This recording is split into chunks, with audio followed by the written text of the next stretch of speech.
On this episode, I'm going to be showing you how we fix this gas leak that is going inside my fireplace. So make sure you stay tuned.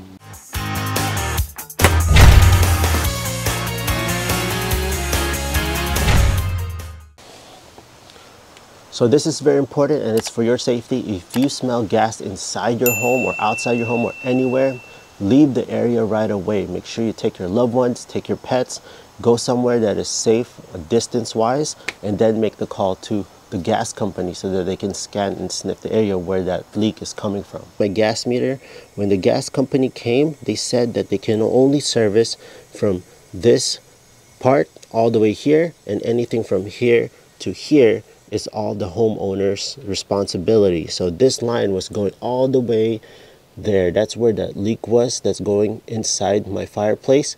So now I will be responsible to take care of it from here to here. So this one is going up to my furnace inside the home. So everything in my house is mostly run by gas. So now we're calling a plumber because I don't want to do this myself. I don't trust myself when doing with gas. Again, this video is not a DIY, it's for educational purposes only. Make sure you talk to your gas company and they'll let you know what you are responsible for. There's two things that you can do to test out your gas meter. You can take soap and water and just spray all the joints, all the connections, and see if there are bubbles. You can spray right here, here, anywhere. And if you start seeing bubbles, then definitely there is an issue. So this is just for maintenance and preventative maintenance.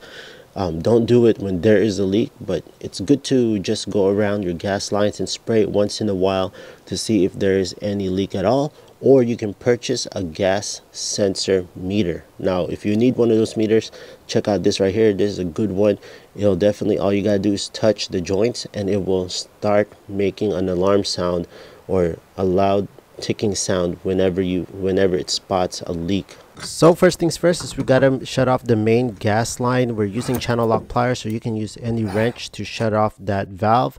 Now we're disconnecting that line that is going to my fireplace, and we are also disconnecting that pipe extension using a pipe wrench and an extension just so we can actually get some leverage on this. So we're going to take that off.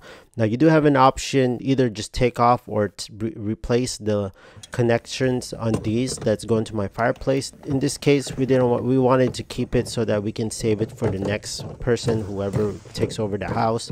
And this is what it looks like now. It has an open line used to be at. Now you can see some paint and some of that Teflon tape from the past that was used, so we got to take that off before we install the brand new line.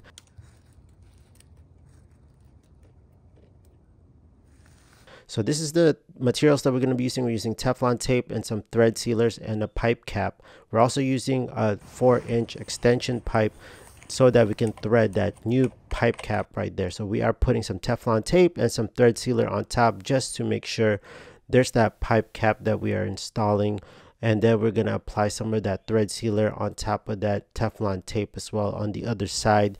Then we can finally seal it off after that. So as easy as that.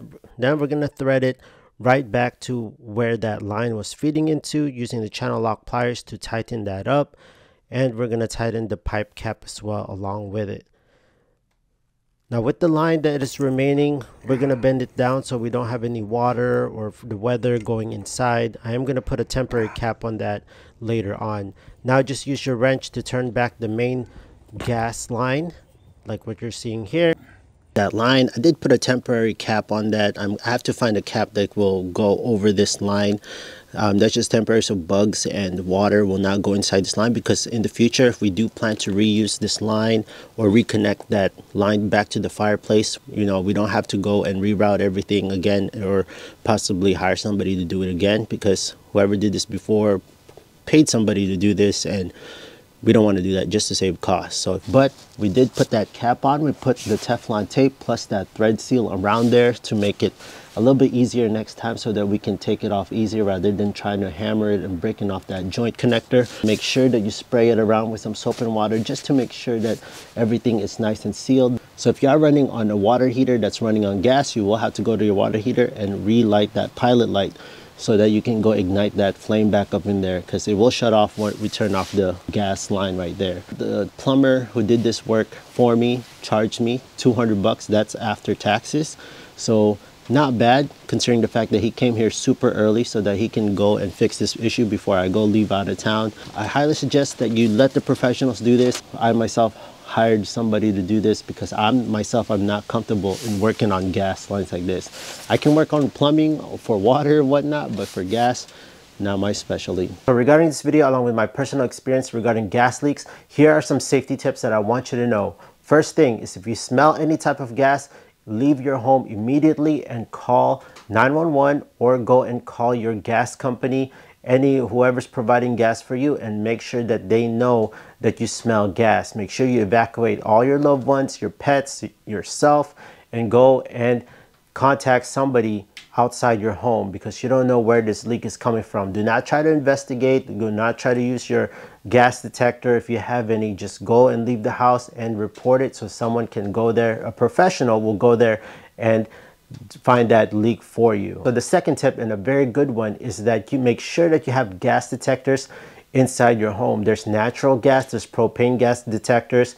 I'll leave the links on the description down below for a few samples of ones or a few examples of a good detector. So if you're interested on a good gas detector, propane, natural gas, whatever, carbon monoxide gas, I'll leave all those links on the description down below, and you can choose from any of those that you think will be best for your home.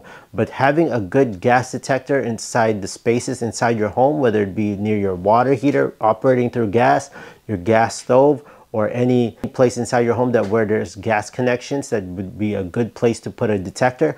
Please do it so that you can have that alarm and it will let you know if there are any leaks. So if I missed any safety tips or suggestions, please kindly share with the community and leave it in the comment section down below so we can better inform everybody in case there are gas leaks. So I was very fortunate that this leak was located outside my house and not inside. But either way, I had to evacuate my whole family and my pets, including my parakeets, my birds.